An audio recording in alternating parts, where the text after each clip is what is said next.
DFW Barber Supply. So in today's video, what we're going to be talking about is zero gapping our tools. I'm going to be zero gapping some trimmers and also clippers. And I'm going to be showing you what is zero gapping, why you should zero gap, why you should not zero gap, and then also I'm going to walk you through the process of how to zero gap. So let's get into it. So the reason why I'm making this video is because, you know, a lot of barbers first now getting into the industry, starting barber school, don't exactly know what zero gapping is or why you should zero gap or even how to zero gap. I remember when I first started barber school, I didn't know, you know, what it was, why I should do it or even how to do it. So I'm gonna walk you through the process. I'm gonna go into detail on which ones you should zero gap, which ones you shouldn't zero gap, and explain everything detail and break it down for you. So let's get into it. So let's talk about what is zero gap. So zero gap is the process of adjusting your blades so you can get a closer cut. So when you get your clipper straight out the box, the factory sets the blades at a safe level where, you know, they're not all the way zero gap, they're not all the way adjusted. You know, they just kind of give you a little bit of room in between and give you the option to zero gap yourself. So you're never gonna get, you know, like a trimmer or a clipper that's all the way perfectly zero gap. You know, they do that so there's no accidents, so you don't, you know, cut nobody or hurt anybody or anything like that. You know, so um, zero gapping is basically just adjusting your blades so you can get a closer cut. Now let's talk about which clippers you should zero gap and which clippers you shouldn't zero gap. So in front of me right here, I've got two trimmers and I also got three clippers. So this is basically my setup right here.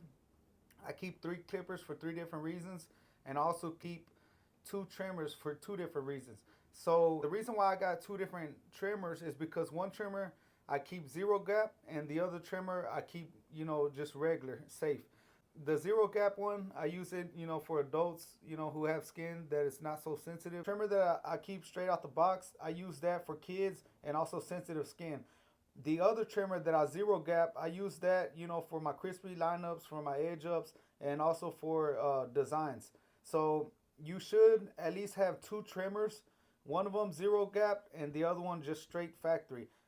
There's no reason to have both of them zero gap. You know, like you should have two trimmers for two different purposes. And then the same thing with the clippers. On my clippers, I've got three different clippers. Now, one of my clippers, which is the Rebels, I keep the Rebels zero gap, and my other two clippers, the Andis Masters and the Babyliss Boost, I keep these, you know, factory set just like they come out the box. And the same thing with these, like you only need one clipper to take out the bottom line, and that's the reason why I got the Rebels and why I zero gap my Rebels is because I use the Rebels specifically to take out the bottom line. There's really no purpose to zero gap. You know, my other two clippers, I use them for different hair textures. So, you know, like on thicker, more coarse hair, I'll use the Andis Masters. For straight hair, I'll use the Babyliss Boost. But there's no reason to zero gap the other two. So I don't zero gap all of my clippers. I only zero gap one of my clippers for that specific reason. So um, I don't advise that you go and zero gap all your clippers. You know, if you're fading up with your clippers, you know, there's no reason to zero gap your clippers. I always have, you know, one clipper that's zero gap and the other that are just, you know, factory straight out the box. All right, so now let's go ahead and talk about how to zero gap your tools. So on the trimmers, what you're gonna get in the box when you order some trimmers, you're gonna get the guard to protect the blade. This is just basically to put over your blade when you're not using it. That way it don't get nicked up or break or, you know, anything like that. You just keep it safe in there. You also get a screwdriver to take off the screws to zero gap it, and then you also get a zero gap tool. You get another screwdriver to take off the actual blade when it's time to change out the blade for maintenance, and then you're gonna get a little brush and some oil, some lubricant oil to keep your blades lubed. So now, whenever you zero gap your trimmers, like I said, we're just gonna zero gap one trimmer and we're gonna keep the other one like it is. So if you notice, like I said earlier, um, when they send these trimmers to you, they set them at a safe level. You know, where the cutting blade is not all the way zero gap to the steel blade. So they give you the option. They send, you know, the zero gap tools for you to go ahead and zero gap it yourself. So these two screws right here, number one and number two, these two gold screws right here, these are the screws that you're going to loosen up so you can go ahead and adjust your blade. And these two screws, you don't want to take them all the way off. You want to be able to just loosen them up, you know, maybe give them like a half a turn, half a turn, half a turn.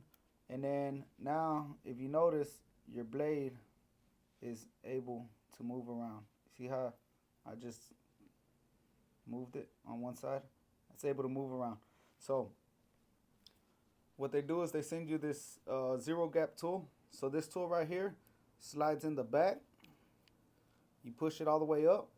And then when you push it all the way up, it's going to push it just a little bit further than the steel blade, which you don't want to do it like that because you're going to end up cutting someone. So you want to find a flat surface. You want to find a flat surface and you want to push it back down and then tighten up your screws.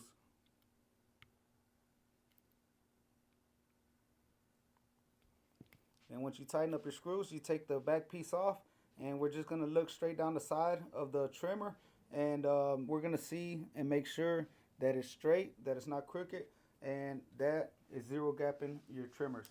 What I do is I always test my trimmer on my forearm because this is a sensitive area right here. This would be the same equivalent to someone's neck area. So you would test them on yourself, make sure they're good to go. Feel pretty good. I don't feel nothing biting on the left side or the right side. Feels pretty even. Ready to go. Edge ups, designs, we're ready to rock and roll. Alright, other trimmer, we're going to leave it like it is. Now, let's go back to our clippers. Now I'm going to show you the process, and the process of the clippers is going to be the same with all three of them. These, you're going to have to eyeball, and you're going to have to adjust them yourself, you know, just by looking at it. So on these don't have the clippers don't have no screws to loosen up the blade or anything. So these are the only two screws on the back side of it. So what you do is you loosen up these screws right here, and then you'll notice that the steel blade is what can move around while adjusting. So if we loosen up these screws right here and just loosen them up, don't take them all the way off, you notice now we're able to move our blade, right? So what you want to do is you want to turn it down, and it's always good to have like a towel underneath, you know, like a white towel. That way you can see, you know, the contrast of it. So put it at an angle, look down the side of it, you know, and just move it a little bit up. And when you like what you see, go ahead and tighten up your screws. Tighten up both of your screws. Check it out. Make sure that it's even. Put it on your skin, and it feels pretty good. Same thing with these on the Stylecraft Rebels. It's the same exact process. You'll loosen up these screws, and you'll look down the side of it, and you'll go ahead and zero gap these. Same thing with your Andis Masters, and same thing with any other clipper. So, like I said, I only keep one of my clippers zero gapped and one of them adjusted. The other two, I'm going to keep them like it is because I only take out the bottom line with one clipper. There's no reason to, you know, continue to go over the bottom line with other clippers. There's no reason to zero gap your other clippers if you're just going to put guards on them and fade up, you know. So that's what it is. Hope this video helped y'all out. Let me know in the comments what y'all think. Let me know what other videos. Give me a like, give me a subscribe. Let me know what other type of videos that y'all want, and we're going to keep them coming. DFW Barber Supply. Let's get it.